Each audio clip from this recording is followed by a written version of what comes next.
Assalamualaikum warahmatullahi wabarakatuh. Pada video kali ini kita akan masuk eh, ke pembahasan tentang kardinalitas himpunan dan teorema kantor.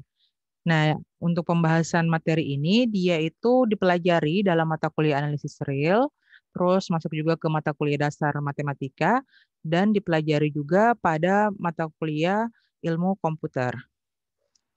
Oke, silakan disimak baik-baik ya.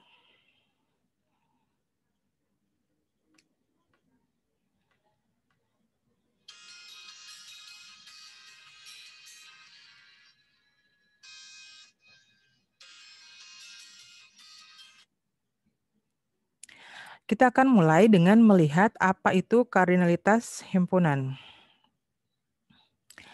Nah, jadi yang dimaksud dengan kardinalitas itu adalah suatu istilah yang digunakan dalam matematika untuk menunjukkan ukuran sebuah himpunan. Ya. Nah, kardinalitas ini sendiri dia itu bisa ditentukan untuk himpunan yang terhingga maupun himpunan yang tak hingga ya, atau himpunan yang atau pada infinite set maupun yang finite.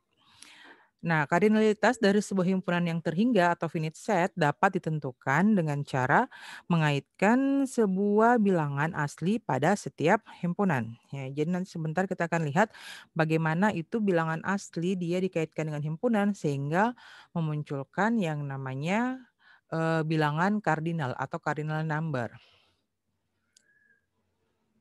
Sebelum kita masuk ke definisi lebih lanjut tentang kardinalitas ini, kita kembali dulu ke definisi tentang fungsi yang injektif dan surjektif ya, karena nanti ini akan membantu kita dalam memahami kardinalitas himpunan ini. Nah, di sini sebuah fungsi f yang memetakan himpunan A ke himpunan B itu dia adalah satu-satu atau injektif jika A1 tidak sama dengan A2 dalam A, ya, di mana A1 dan A2 ini adalah anggota himpunan A, itu mengakibatkan F A1 tidak sama dengan F A2 dalam B. Artinya apa? Kalau misalnya kita punya dua anggota yang berbeda dari A, ya jadi misalnya kita punya himpunan A, itu sama dengan himpunan 1, 2, 3, ya. Terus kita punya himpunan B sama dengan himpunan 1, 4, 9, 16 ya. Terus kita punya F itu fungsinya memetakan dengan rumus Fx sama dengan X kuadrat ya. Nah, di sini jelas kalau kita ambil F1 itu sama dengan 1. F2 sama dengan 4 ya. Berarti kita punya 1 tidak sama dengan 2, itu dia mengakibatkan F1 tidak sama dengan F2 ya. Jadi ini hanya contoh ya. Yang saya berikan ini bukan cara untuk membuktikan suatu suatu fungsi disebut injektif. Karena ini hanya berlaku khusus. Kalau kita membuktikan suatu fungsi injektif, dia itu berarti harus kita tunjukkan secara umum. Nah, kita lanjut ke fungsi yang surjektif atau fungsi pada ya. Jadi fungsi f adalah pada atau surjektif jika diberikan sebarang b elemen b, maka pasti terdapat a elemen a sedemikian sehingga fa itu sama dengan b. Pengertian ini dengan kata lain mengatakan kalau setiap peta punya prapeta ya, artinya setiap anggota b dia itu pasti punya pasangan di A ya, ini dia. Oke. Nah, setelah kita punya fungsi injektif dan surjektif tadi, kita melangkah ke sebuah fungsi yang dikatakan bersifat bijektif. Yang seperti apa? Itu kelihatan dari namanya, itu artinya jika suatu fungsi itu dia injektif sekaligus surjektif ya, maka dia disebut sebagai fungsi yang bijektif atau yang lebih atau yang sudah kalian kenal dengan istilah korespondensi satu-satu. Ya, ini sempat disinggung pada pelajaran fungsi di sekolah menengah pertama. Nah, kita lanjut ke melihat hubungan antara fungsi bijektif tadi dengan kardinalitas himpunan, ya. Jadi di sini ada definisi, dua himpunan A dan B memiliki kardinalitas yang sama jika terdapat fungsi F yang mengatakan A ke B, di mana F adalah fungsi bijektif, ya. Jadi dalam hal ini itu dituliskan seperti ini. A ekuivalen dengan B, biasanya dibaca seperti itu ya. Jadi kalau kita kembali ke materi teori himpunan, kita tahu kalau, fungsi A dan B dikatakan ekuivalen itu kalau jumlah anggota dari masing-masing A dan B itu adalah sama, ya. Jadi ini dia diperjelas dengan definisi ini, dikatakan kalau kardinalitasnya sama itu kalau misalnya ada fungsi F yang mengatakan A ke B, di mana F itu dia adalah fungsi yang bijektif atau berkorespondensi satu-satu. Nah, artinya dari korespondensi satu-satu ini juga, itu menunjukkan kalau setiap anggota A punya pasangan di B, begitu juga sebaliknya. Dan tidak ada anggota A ataupun anggota B yang pasangannya bercabang ya. Jadi makanya dinamakan sebagai korespondensi satu-satu, berpasangannya itu hanya satu-satu saja ya, tidak ada yang bercabang.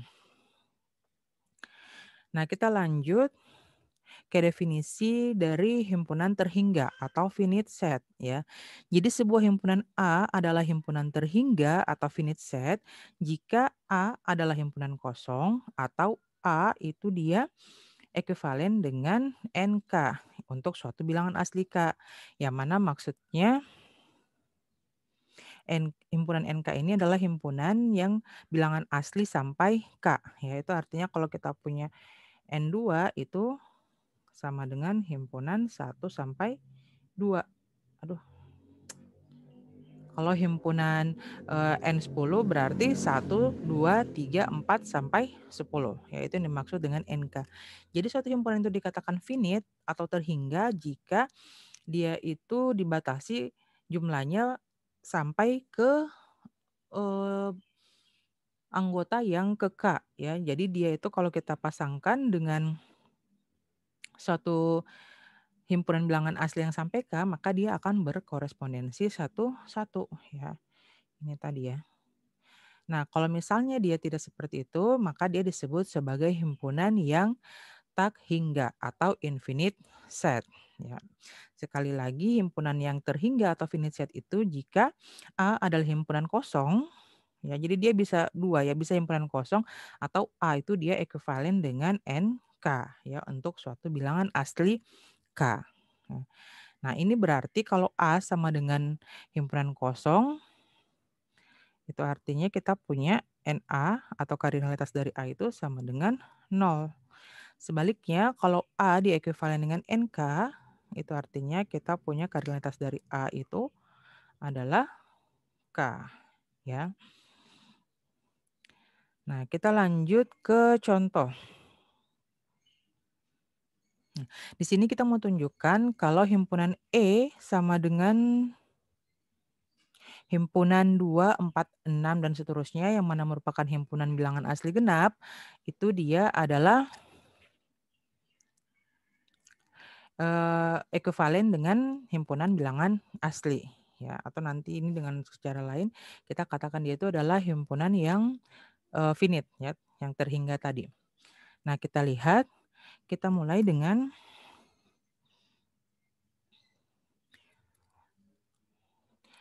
misalkan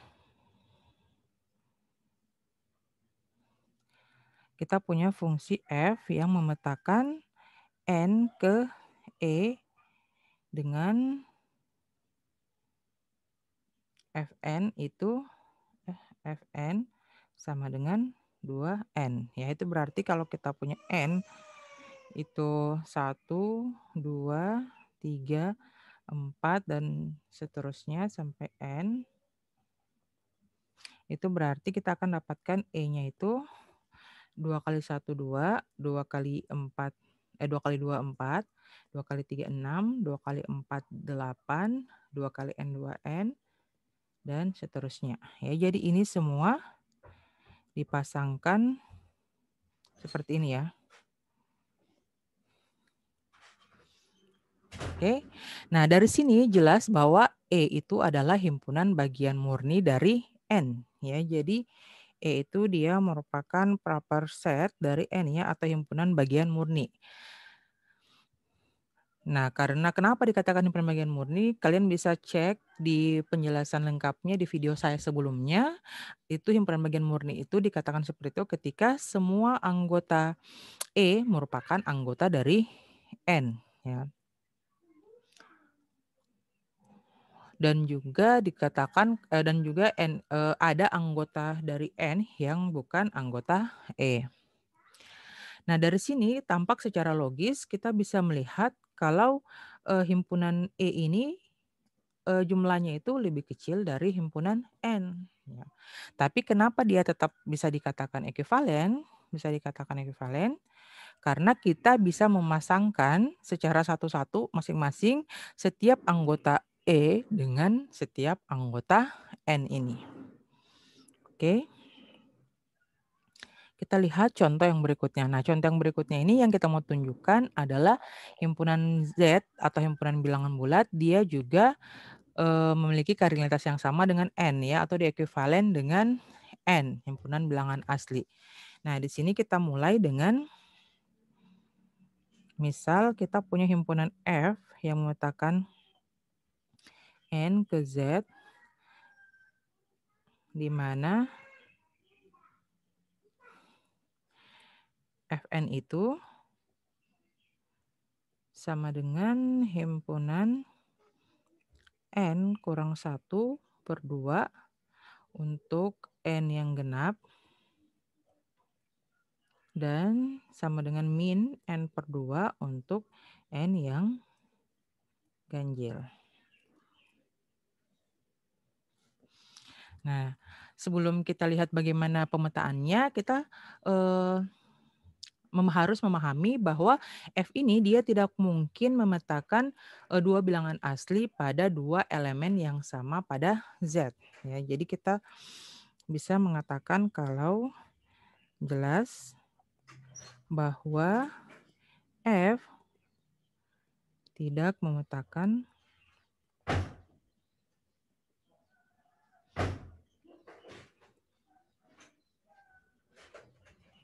dua bilangan asli pada dua elemen yang sama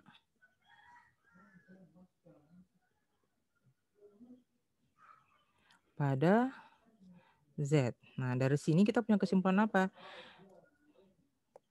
Dari sini kesimpulannya kalau F itu adalah fungsi yang satu-satu atau injektif ya. Selain itu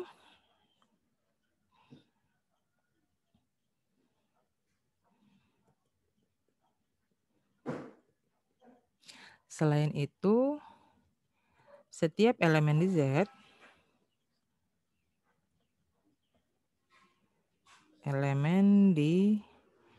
Z itu dihasilkan dari suatu elemen di N ya. Dari sini kita punya kesimpulan kalau F itu dia surjektif. Ya. Oke. Nah, karena kita sudah punya kalau F itu dia injektif dan dia surjektif, berarti kita dapatkan kalau F itu dia bijektif atau dia korespondensi satu-satu. Nah, dari sini kita lihat bagaimana model pemasangannya. Nah, kalau kita punya N dari 1, 2, 3, 4, 5 dan seterusnya. Nah, kita akan dapatkan nilai-nilai Z yang bersesuaian ya. Yang mana berarti kalau 1 kan ganjil. Ganjil berarti negatif. Kalau ganjil berarti tadi rumus Fn-nya adalah N kurang 1/2 ya. Berarti 1 kurang 1 itu 0/2 itu hasilnya 0. Nah, terus kalau N-nya 2 berarti menggunakan rumus negatif N/2. Negatif 2/2 itu negatif 1. Nah, kalau N-nya 3 berarti 3 kurang 1/2. Berarti 2/2 itu hasilnya 1. N-nya 4, negatif 4/2 itu negatif 2. N-nya 5, 5 kurang 1/2. Berarti 4/2 hasilnya itu 2 dan seterusnya. Nah, dari sini tampak bahwa setiap anggota Z itu bisa dipasangkan secara satu-satu dengan anggota N, ya. Jadi ini menunjukkan kalau N itu dia ekuivalen atau memiliki kardinalitas yang sama dengan Z. Nah, kita lanjut ke definisi untuk himpunan yang countable dan uncountable, ya, atau yang terhitung dan yang tidak terhitung. Jadi definisinya, sebuah himpunan A disebut countable atau terhitung, atau bahasa Inggrisnya itu countable jika N itu ekuivalen dengan A, ya, atau A itu diekuivalen dengan himpunan bilangan asli, ya. Sebaliknya dia disebut tak countable atau tidak terhitung, ya, atau uncountable. Oke.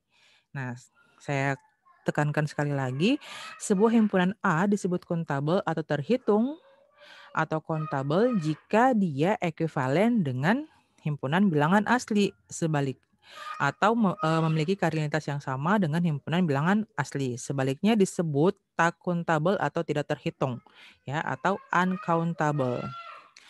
Nah, berdasarkan definisi itu, contoh yang kita sudah punya tadi untuk himpunan E dan himpunan Z, dia itu masing-masing countable, ya. Kenapa? Karena kita sudah lihat kalau dia itu ekuivalen dengan himpunan bilangan asli. Nah, selanjutnya kita punya teorema kalau himpunan Q itu adalah himpunan yang countable, sementara himpunan R adalah himpunan yang uncountable. Oke. Nah, untuk ini pembuktian yang himpunan Q ini cukup mudah, ya. Nanti kalian bisa latihan untuk membuktikannya. Sementara di sini saya akan menunjukkan teorema lanjutan dari yang ini, himpunan R adalah uncountable, dengan mengambil satu saja selang kecil dari himpunan R ini. Kita lihat. Nah, di sini teoremanya interval terbuka 0 sampai 1 yang menunjukkan himpunan X elemen R di mana X itu lebih besar dari 0 dan kurang dari 1 adalah uncountable. Ya, kita akan lihat pembuktiannya. Nah, kita memulai pembuktian ini dengan pembuktian tidak langsung, ya. Makanya kita mengandaikan.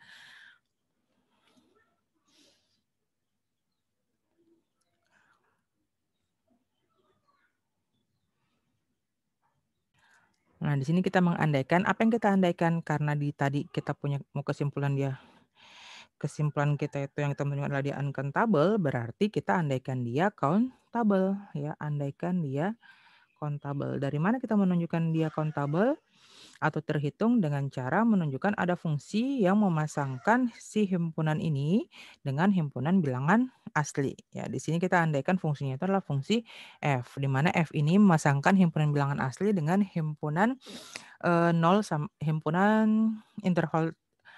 himpunan interval terbuka 0 sampai 1, ya, di mana untuk setiap M bilangan asli, Fm itu berarti 0, ya, 0, AM1, AM2, AM3 dan seterusnya, ya. Ini berlanjut terus. Di mana AMN itu adalah elemen dari digit. Digit itu apa? Digit, ingat, berarti bilangan dari 0, 1, 2, 3 sampai 9. Ya, jadi kita bisa tuliskan Fm ini misalnya sebagai 0, salah satunya adalah 1, 2, 3, 5, 7, 0, 9 dan seterusnya, ya. Itu salah satu contoh dari Fm. Oke. Nah, selanjutnya kita lihat di sini itu berarti kalau kita punya N-nya sama dengan 1, itu F1 itu F1 itu sama dengan 0, A11, A12, A13 dan seterusnya, ya. Terus untuk N-nya 2 berarti F2-nya sama dengan 0, A21, A22, A23 dan seterusnya. Kalau N-nya 3 berarti F3 kita akan mulai di sini dengan A31, A32, A33, dan seterusnya ya. Kita akan dapatkan seterusnya di sini, di mana di sini nanti kita akan muncul diagonal dari nilai F-nya ini ya. Diagonal itu ya berarti yang letaknya pas di tengah ya.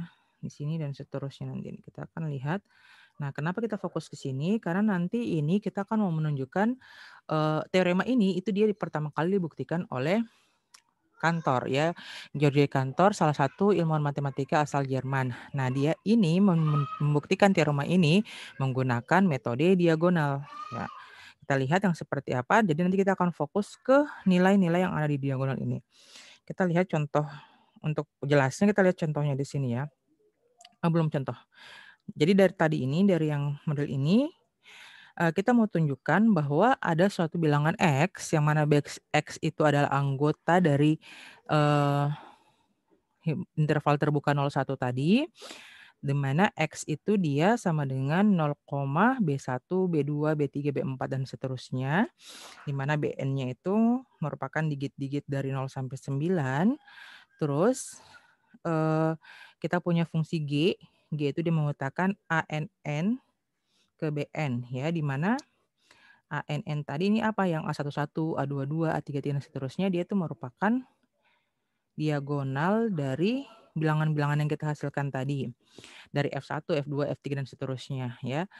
Sehingga Bn itu bisa kita tuliskan sebagai G dari ANN ya, atau Bn itu dihasilkan dari menerapkan fungsi G pada ANN. Jadi fungsi G-nya ini fungsi sebarang ya, kita bisa terapkan bentuk apa saja, yang penting menghasilkan bilangan baru. Oke, digit baru. Nah, kita lihat contohnya langsung di sini. Nah, di sini kita punya ini nilai dari interval yang saya ambil, ini bilangan-bilangan yang ada pada interval 0,1 ini saya ambil sebarang ya. Kita mulai dari N1, N1 itu kita misalkan F1-nya ini. Terus untuk N2 saya ambil yang ini, N3 saya ambil ini, N4 ini, N5 yang ini, N6 ini, N7 ini. Terus di sini saya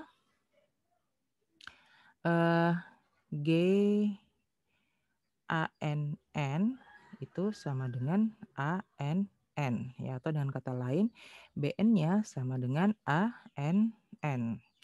Kita perhatikan ke masing-masing diagonal. Ya, jadi kita akan punya nanti bilangan X ini sama dengan 0, kita ambil A11 berarti ini sama ya. Jadi ini untuk fungsi G sekali lagi bisa kalian modifikasi sendiri. Ya, yang penting nilainya itu menghasilkan digit, satu digit saja ya, angkanya satu digit. Jadi bisa 2ANN, 1/2 atau apa saja, yang jelas dia itu tidak merubah, bukan, berarti yang jelas dia itu terdiri dari satu digit saja. Kita juga bisa membuat G sebagai fungsi konstanta ya. Jadi ada beberapa pembuktian itu yang mengambil contoh G sebagai fungsi konstanta. Di sini kita hanya ambil G-nya itu GANN sama dengan ANN. Oke, artinya dia tidak berubah. Kita cukup ambil saja nilai diagonalnya. Oke, kita lanjut X sama dengan 0, kita ambil A11 berarti 1. Terus A22 yang ini berarti 0. Terus A33 yang ini 3. A44 yang ini berapa? 3 lagi. Terus A55 ini 4. A88, A88, A66 itu ini 8. Terus A77 adalah ini. Oke, 7 dan seterusnya. Oke, ini masih berlanjut ya sampai N hingga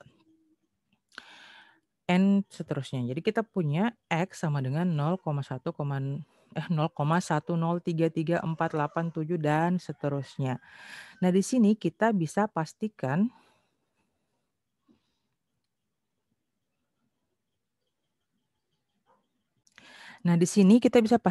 kalau X ini dia tidak berpasangan dengan N manapun ya. Jadi walaupun tadi kan kita punya kalau X itu dia adalah elemen ini ya, tapi kita bisa memastikan kalau X itu dia tidak sama dengan Fn untuk semua N bilangan asli ya. Kita bisa pastikan. Jadi kita ambil X apapun dengan metode diagonal tadi menggunakan sembarang fungsi G, kita bisa pastikan kalau X itu bukan Fn. Jadi dia tidak berkorespondensi dengan bilangan asli manapun yang ada di sini. Oke.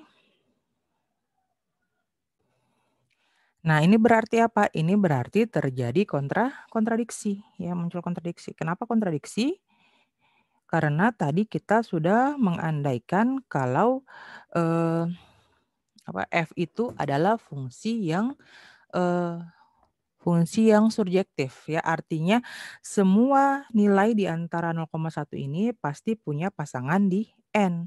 Kenyataannya kita bisa temukan suatu bilangan X yang mana dia ada di 0,1, interval 0,1, tapi dia itu tidak punya pasangan di N. Oke, dengan kata lain pengandaian kita salah itu artinya kalau 0,1 ini dia haruslah uncountable. Oke.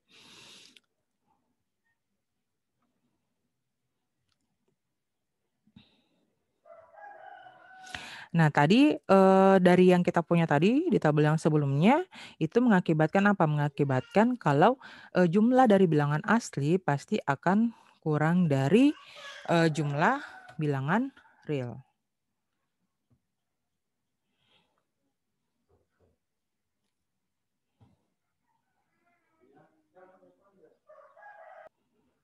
Karena kenapa? Tadi kita sudah lihat hanya untuk interval yang kecil saja dari 0 sampai 1 kita sudah punya bilangan real yang kita tahu kalau dia itu uncountable, ya. Sementara kita tahu kalau N itu dia sendiri adalah himpunan yang countable, ya. Nah, dari sini kita bisa lihat sendiri kalau misalnya kita punya bilangan asli, ya, dari mulai 1, 2, 3, 4, dan seterusnya.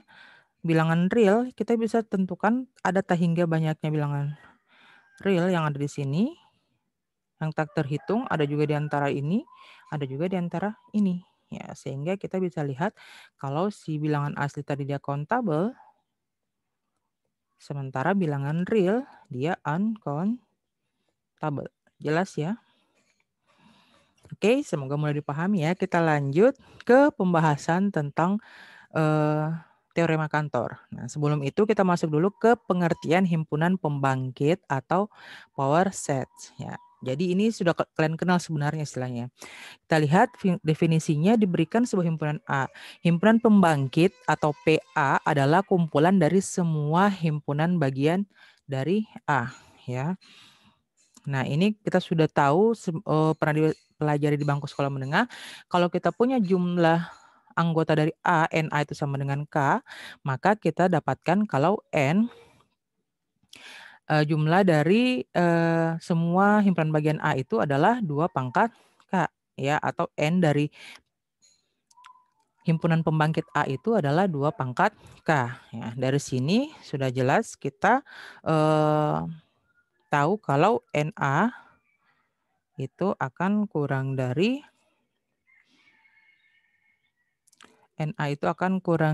NPA, ya. Kenapa begini? Ini dia untuk pernyataan ini, ya, kalau K itu kurang dari 2 pangkat K, ini bisa dibuktikan secara induksi matematis. Oke, jadi NA itu akan selalu kurang dari NPA, ya. Jadi jumlah anggota sebuah himpunan akan selalu lebih kecil dari jumlah anggota himpunan bagiannya. Jumlah anggota himpunan pembangkitnya. Oke, nah dari itu kita dapatkan pernyataan untuk teorema Cantor yang berbunyi jika diberikan sebarang himpunan A, maka tidak terdapat sebuah fungsi f dari A ke PA yang bersifat surjektif. Oke, sekali lagi jika diberikan sebarang himpunan A, maka tidak terdapat sebuah fungsi f yang memetakan A ke PA yang bersifat surjektif. Kita lihat pembuktiannya. Di sini kita akan membuktikan lagi dengan menggunakan kontradiksi, ya. kita akan membuktikan lagi dengan menggunakan pembuktian kontradiksi. Apa yang kita andaikan? Berarti yang kita andaikan adalah fungsi yang dari A ke PA itu dia surjektif ya. Nah, dari sini kita akan menemukan sebuah himpunan B yang mana B itu dia adalah himpunan bagian dari A, tetapi B itu tidak sama dengan FA ya untuk setiap A elemen A. Oke. Nah, dari sini kenapa bisa akan dapat seperti itu kita lihat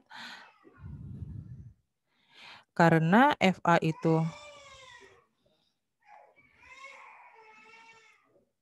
adalah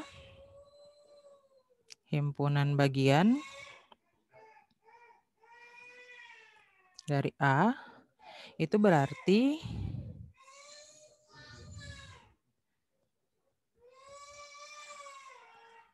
pasti ada FA yang tidak memuat A.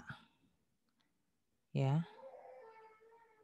Itu jelas ya, ini kita bisa mengambil contoh dari himpunan-himpunan yang sederhana. Jadi kalau kita punya FA itu merupakan himpunan bagian dari A besar ini, maka pasti ada FA yang tidak memuat A kecil.